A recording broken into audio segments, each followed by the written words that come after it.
Hey, it's been a while. Where have I been? Before we start, I just wanted to say this is going to be off script and kind of just me explaining a little bit about what happened and what's next for the channel. So yeah, with that being said, for the past 4 months, I've kind of been dealing with some health issues. I've been dealing with this persistent sore throat for a very long time, which led me to see the doctor multiple times. And I ended up getting a blood test to see what was causing this sore throat. And there was no virus or anything, causing this sore throat, but there was some abnormalities in some of my blood levels, specifically were the hemoglobin. And from my understanding, your hemoglobin is kind of like your red blood cell count. And if that gets too high, it means your blood becomes much thicker and it puts you at risk of heart attacks and strokes. That's pretty serious. It can also mean that you have some issues, like you could potentially be having sleep apnea, heart cancer, lung cancer. It can be serious stuff. So it's very important that I spent the time to heal, recover, and find out what that was, because it was very stressful just waiting, because a majority of this time was me waiting and recovering from not only the sore throat, but all of these tests that I had to do. There was 6 in total. I'll explain a little bit about which each one was, not trying to go into too much detail here, and a little bit about what was going on with my throat, because that was the most abnormal. Like, having a sore throat for 3 months was insane. Like, I've had a sore throat before for like a week or 2 weeks at most, but never for months at a time. So that was the large reason why I couldn't make content, was because I just couldn't talk. In fact, the last 2 times that I did live streams, I was pushing through a sore throat, and after those live streams, I didn't even talk for the next few days. I used a text-to-speech app on my phone to talk to like family members and everything. So it was serious. I had what is known as laryngitis at the time. I didn't realize I had laryngitis because it wasn't diagnosed properly, and I was just under the assumption that I was just getting over a cold or something, but it was laryngitis. If you don't know what that is, it means it's an inflammation of your larynx, which is more commonly known as your voice box. So if that gets inflamed, it inflames these vocal flaps basically in the larynx, and how you talk is those flaps smash into each other, and that's how it produces sound. So imagine that those are inflamed and then they smash into each other to try to talk. Yeah, that's gonna hurt. It's gonna hurt a lot,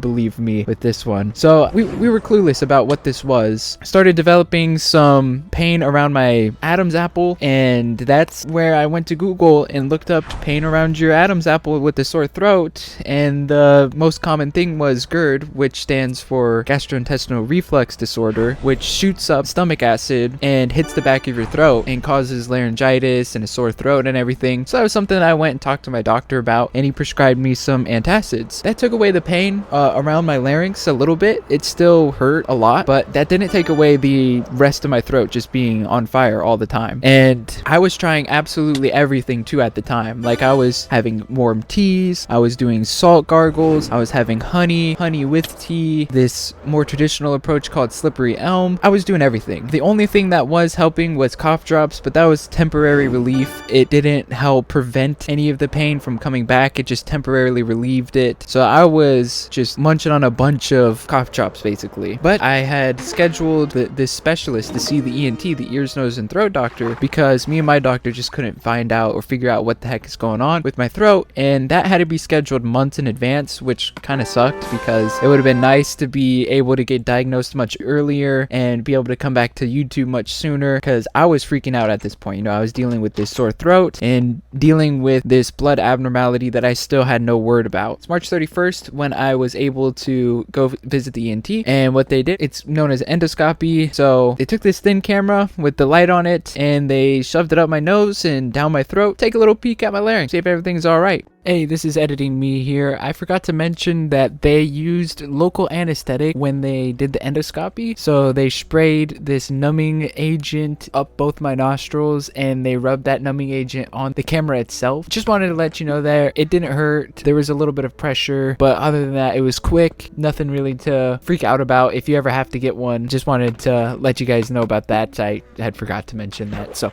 that's all. There was some inflammation on the larynx. So that led a us to believe that I had laryngitis during that time, and I really shouldn't have been talking or streaming or doing any of that. If you guys ever have any pain from your throat, don't push yourself. Just rest, take your time, step away for a while. If you're using your voice a lot, don't do what I did. That was a huge mistake. But basically he said, yep, it looks like you got GERD, which is the gastrointestinal reflux disorder, and he prescribed some new lifestyle habits that I need to change and some antacid medications, and gave me about a 6-week recovery period of taking this antacid medication. I've got about 3 weeks left until my larynx should be fully healed. I'll talk to more about that, how that leads into where the channel is going to be going and what the next plans are. But I did want to touch up a little bit about the second thing that I was dealing with during my duration off of YouTube and everything. It was the blood abnormality. In total, I've probably done about 10 to 13 blood tests and 6 different tests. 5 of them were for the blood abnormality and the other one was for my throat to see what was going on. Basically, I had to get multiple heart tests where they put sticky pads all over you, on your chest, your arms, and your legs, and they need to immediately check your heart rate and make sure that everything is all functioning properly. The second that they find out about something is wrong with your blood, there's some blood abnormality, very serious stuff. That was the first test that I had to do immediately, was to make sure that my heart was all good. The next test was a sleep study, because if you're not getting enough oxygen when you sleep, it's called sleep apnea, and that can cause your hemoglobin to raise because your body can't produce oxygen, but it can produce the vessel that carries the oxygen, which is the red blood cells. So if your body is lacking oxygen, it'll up the production of red blood cells, but like I said previously, can be dangerous, causes your blood to get thicker, puts you at risk of heart attacks and strokes. It's the utmost importance to figure out what's going on with this. So I take the sleep study, hook me up to all this stuff. Turns out don't got sleep apnea, which is great.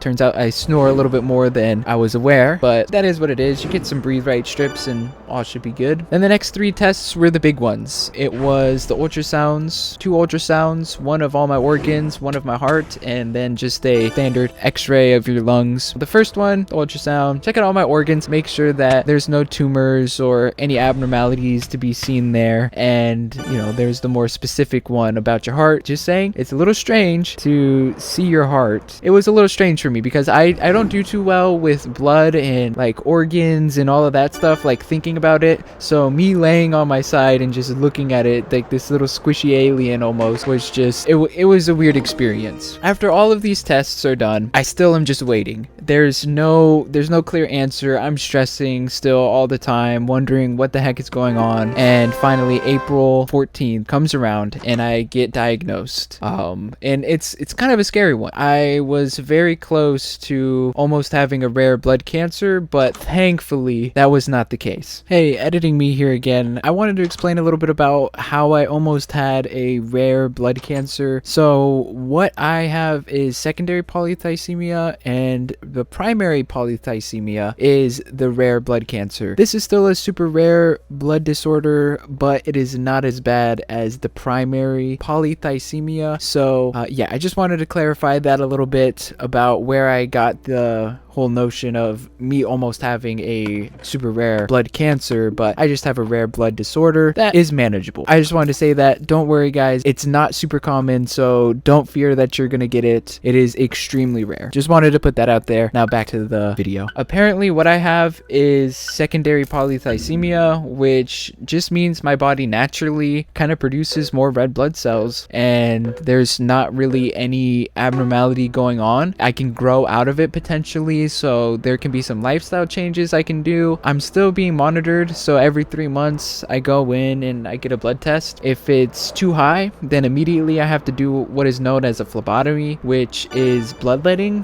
where you're there for about 45 minutes to an hour just drawing blood, like just letting out blood so that it can lower your hemoglobin levels physically, like lower them levels so that your blood isn't as thick. Like I'm already super bad with needles and drawing blood and all of that stuff, but if it's for my health, then I'll do it. no biggie. So I'm just really glad that I don't have anything super bad, and I'm super thankful for all of you guys who were leaving me all of these positive messages. It was really encouraging to see. I really needed to just step back for a little bit, take care of my health so that I could come back even stronger, which I'm super excited to announce about what's next. I want to announce a couple of new shows. I've spent a year thinking about what to do with the Shorts channel, and I think I've finally come up with an idea that's original, not been seen before. It's gonna be something really interesting. I'm really excited to start working on that show, and then there's gonna be another one on the main channel that's gonna be new, alongside some of the more traditional stuff that I do, the marketplace mod reviews. That's kind of